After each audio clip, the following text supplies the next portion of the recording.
Hello, hello, hello. Welcome back. So today video, we are going to figure out what it takes to freeze your sperm. So in this video clip that I have, I first want to start off and apologize for the fact that this video is in not in landscape mode. It's in the long way. I shot it on my phone because I didn't want to have a camera in the technician's face. So I felt it was more discreet to have the phone opposed to a camera in their face. So that's why the video clip is recorded in the way it is. So in today's video, we're going to discuss and go over what is it that all entails in freezing your sperm.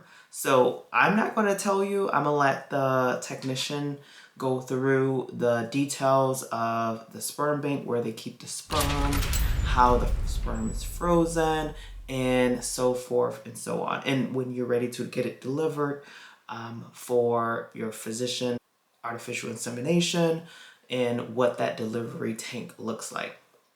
So in today's video, you're going to see all of that per se. If you haven't watched my previous videos, go watch the previous video on the sperm bank. I walk through the process of the ejaculation in the office.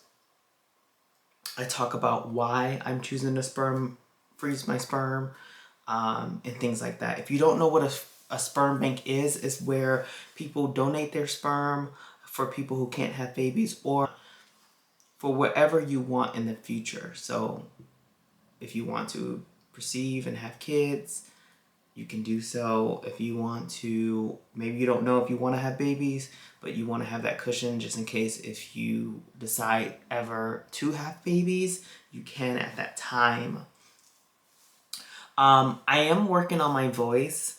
I want to soften my voice up. I want to really, this is probably a little bit off topic, but I just want to talk about it right now. I want to soften my voice up. Like, I just feel like I come off at times in a set tone that I'm just accustomed to, but I no longer want to be accustomed to it.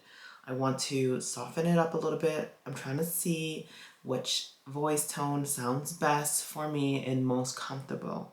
I think this one right here that I'm speaking right now is pretty much the one that I prefer. It calms my energy aura down some, opposed to being so hyper masculine. To me, when I come off masculine, I feel gross.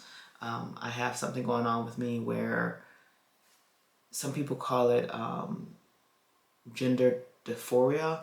I don't diagnose myself as that, but I must say if I appeal masculine, I feel gross. I feel like I didn't do my job. I feel like I didn't it's like when you take a shower, right? Everyone, right, took a shower before. Not everyone, but because I'm pretty sure babies haven't took showers. They probably just took baths. Most people took shower before, and or were dirty before and haven't experienced a clean feeling. So when I show up to the world masculine, like presenting masculine, because let's be honest, I have all the masculine traits and tendencies. I own businesses, I'm a go-getter, and things like that. I'm a doer. Like, what's the name said it best? I always said this before, but I like the fact that he was able to say this. N.L.E. Choppa. Yeah. He's like a rapper, singer, rapper. Yeah. He said masculinity is a doer. Femininity is a receiver. They attract and man go after and get, which I have those tendencies to go after and get, and I'm pretty sure a lot of female have the feminine people who present feminine or female has the qualities of being a getter too. But overall, I think the nature of femininity lies into the ability to attract. And that's where I feel most comfortable when it's presenting myself to the world. Because I'm going to do my business. I'm going to do what I need to do regardless. And if that shows up as masculine, I'm fine with that. But like far as like work, career, or things like that, I'm going to do what I have to do. But how I want to show up to present myself, I prefer to show up and present myself as feminine as possible. Okay, that was a little rampant about feminine and masculinity. Let's get back to the sperm bank. So in these videos about the sperm bank, and by the way, subscribe because we're gonna have more videos on masculine and feminine and a whole bunch of things coming with my personality and me showing up on just open discussions. But right now, this is a process in my life where I've decided to freeze my sperm.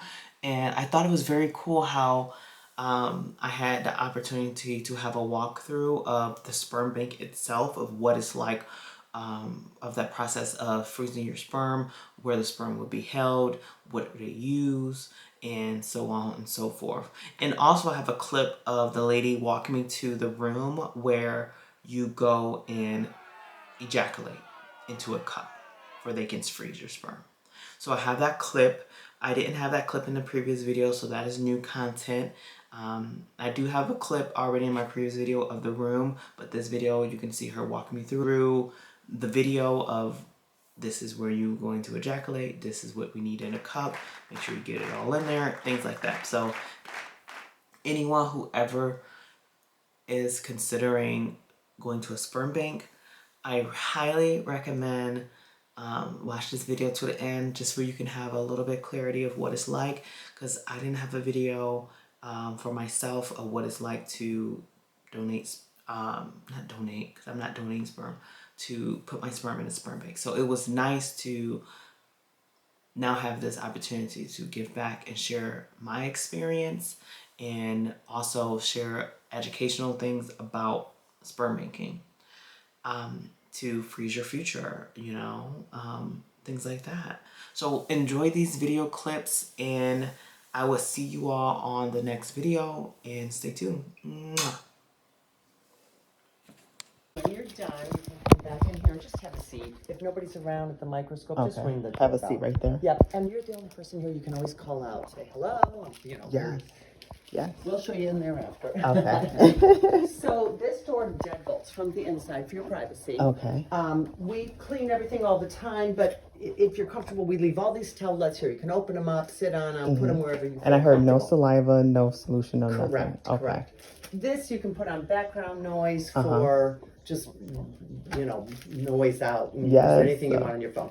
This is a container. It's large. Okay. It's because we don't want you to miss any part of the specimen. Understood. It's really important to get it all. Okay. It's going to be a small amount, but we give a large container for that reason. When should I do it twice or just Nope. one time? One time. Okay, that's important. Yep, One time. and be sure and get everything there. Everything And then inside. when you're done, just come on out, two doors down on the right.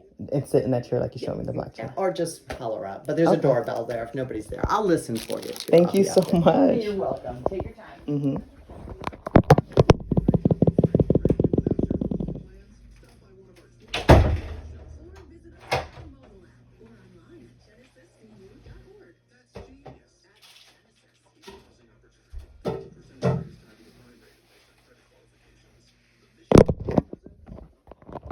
So this is the room right here. They got it very cozy. Look what they have on the wall. I can't. It just says International Cryo, so it's just the name of our company. And that's how small it is. So that it goes on each of the vials, yeah. So then basically, each one of these are used for one procedure. So if they're doing an artificial insemination, they would just one vial. Unless your specimen is of a very low quality, then they may have to combine a couple of vials together to get a good number of motile sperm. Also, if they're doing IVF, where they're taking the eggs from the woman, fertilizing them outside of the body, they don't need as many sperm in those type of procedures. So then if your specimen is of a lower quality, they may just opt to go with that type of a procedure to start with, because the success rate with a lower quality specimen will be higher doing something like in vitro or ICSI, which in your folder, she put a form about what ICSI is. And so Once the specimens are divided, on average, we get around 2 or 3 of these each time you come in, depending on the quantity 2 or and the 3. quality Okay. of the specimen is going to determine. Sometimes you may only get 1, Yeah. sometimes you may get 5 or 6 or more. Just This is depends so- on the specimen quality. We're also going to put a few. Or the amount of the load of it.